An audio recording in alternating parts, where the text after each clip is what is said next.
So, mga persa, may panibago tayong gagawin. Ito, printer na hindi nag-print, Epson L3210. Yan.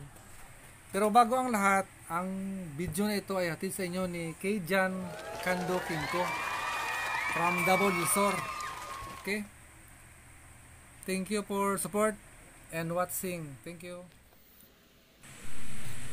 Okay, ang start natin ay power on muna natin para malaman natin ang problem niya. Okay, isaksak natin dito. Yan, long press natin ng power at saka ito. I-try natin kung mag-print ba. Tingnan muna natin kung mag-print siya. Wala talaga mga kapersa. Ibig sabihin may problema talaga ang loob niya. So una natin gawin ay i-power off muna natin. Okay, tanggalin natin ang board dito. Meron isa ditong board yan. Isa. Tapos dito naman iangat natin ng konti. May board siya isa dyan. Tinanggal natin. Ito iangat natin. Tapos dito meron tayong tanggalin ito. Yan, lock nya. Iganyan muna natin para matanggal. Yan, iganyan. Pag taas niya ilagay natin ang star screw. Yan. Dito i-torn natin dito ang gear niya dito sa left side para makita natin, para magalaw natin ang kanya, ang head ng kanyang printer. Yan. Siyempre galawin natin dito. Yan, i-torn natin. Siyempre pag matanggal natin dito, prepare tayo ng flat screw. Iganyan natin yan. At saka dito sa gilid merong lock. Okay.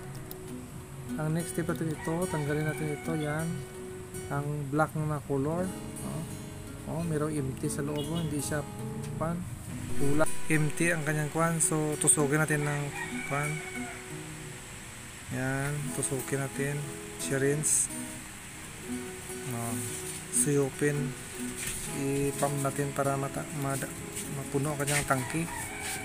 Ito naman ang next niya. Yan, tanggalin natin ito. Yan. Okay, tusukin natin. Supin ko sa ilonggo pa. Yan. Okay, siyempre nalagyan ng kanyang kwan, head niya. Nagkaroon na ng laman. Okay na yan. Ang next naman, ang next ay ang color blue yata ito. Sige. Ay, hindi. Cyan. Yan. Sige. Walang laman din. Ganon din ang proseso natin. Yan. Okay. Siyempre tapos na. Ang next na naman ay ang blue. Ganon pa rin natin gawin. Tanggalin ulit. Yan. Okay. Tanggalin ng walang laman talaga. Zero balance. Siyempre tusukin natin ang kanyang dito na area. Yan. Butungin natin ng ayan nagkalaman na siya. So pwede na ito. Right, ibalik na natin at subukan. Yan, dito ang blue. Yan. Ito naman ang magenta. Tama, orange ito. Sige. Dito naman sa kabila ang kanyang black. Yan. Siyempre plaster na natin dito. Yan. Itong pattern na itusok na rin doon sa loob. Yan. Yan. At saka may lock sa gilid saka dito.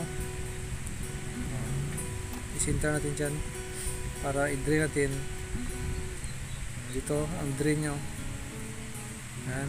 Kung natin ang hose dyan na maliit dyan. Yan. Siyempre tanggalin natin yan siya dahan-dahan. Tusukin natin. Yan. Tapos pasuyupan. Okay. Siyempre lalabas siya ng unti-unti. Pwede na yan siya. Good ng kanyang drain. Ibalik naman natin. Yan. Okay. Siyempre Okay na yan siya. I-lock natin. I-break natin ang lock nya. Dito, i-ginayin natin, no? Ayan. At saka bitawan. Pagkatapos nyan ay ang kanyang bolt dito sa kilid. Ayan, lagyan natin ng bolt dito. Ang final na ito na bolt. Ayan, isang bolt lang. Siyempre, i-try na natin. Bolt na natin. I-on na natin. Ayan. Nag-blink siya, ibig sabihin nag-count siya ang cartridge nya. Tanggalin muna natin ito. Press.